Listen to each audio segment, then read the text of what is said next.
name is Jeff Bender. We're standing here in our yard. This is Bender Farms.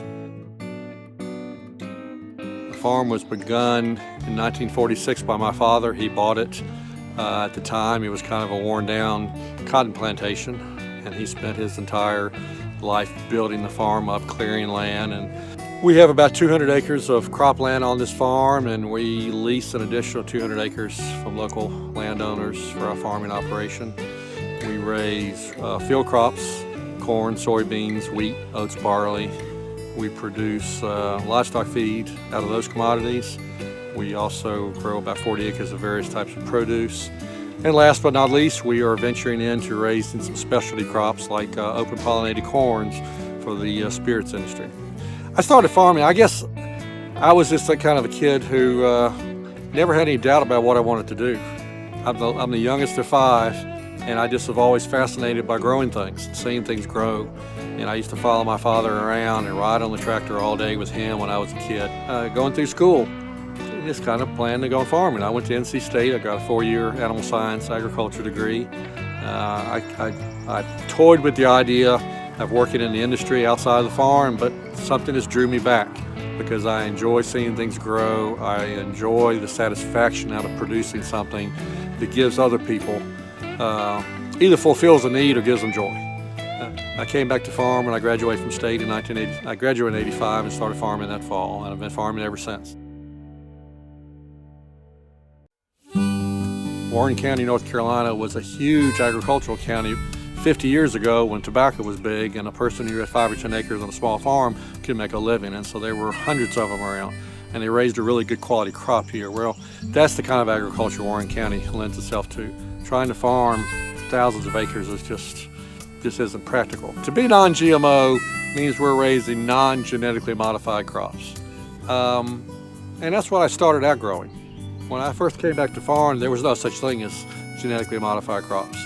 Then in the 90s, they started producing them, and there were these crops that were modified so that you could spray Roundup herbicide over top of them.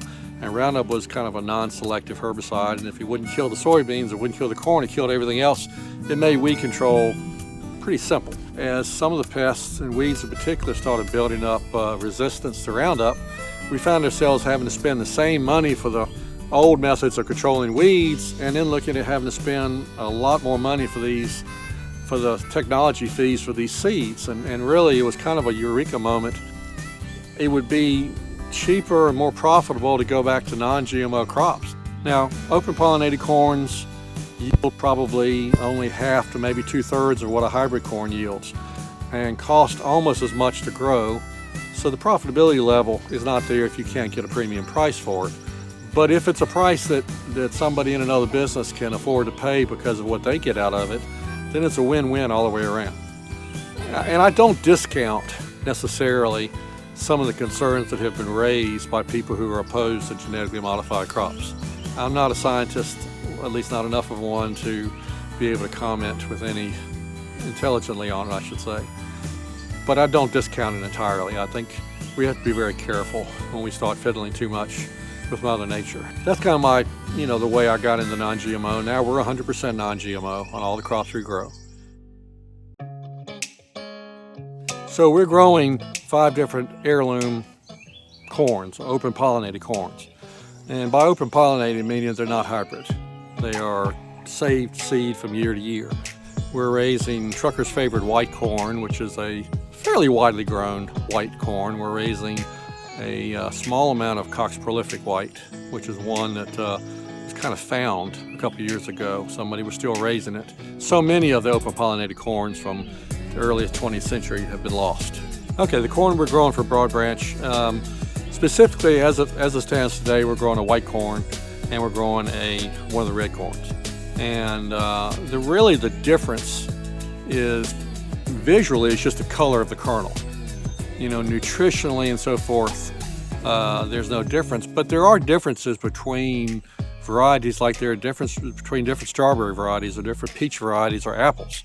The level of sugar or the Brix content, and there's differences in the makeup of the sugars. So the number of ears on a stalk really depends on the variety. Typically, there are 90 odd million acres of corn raised in North America. Probably 99% of them are hybrid corn.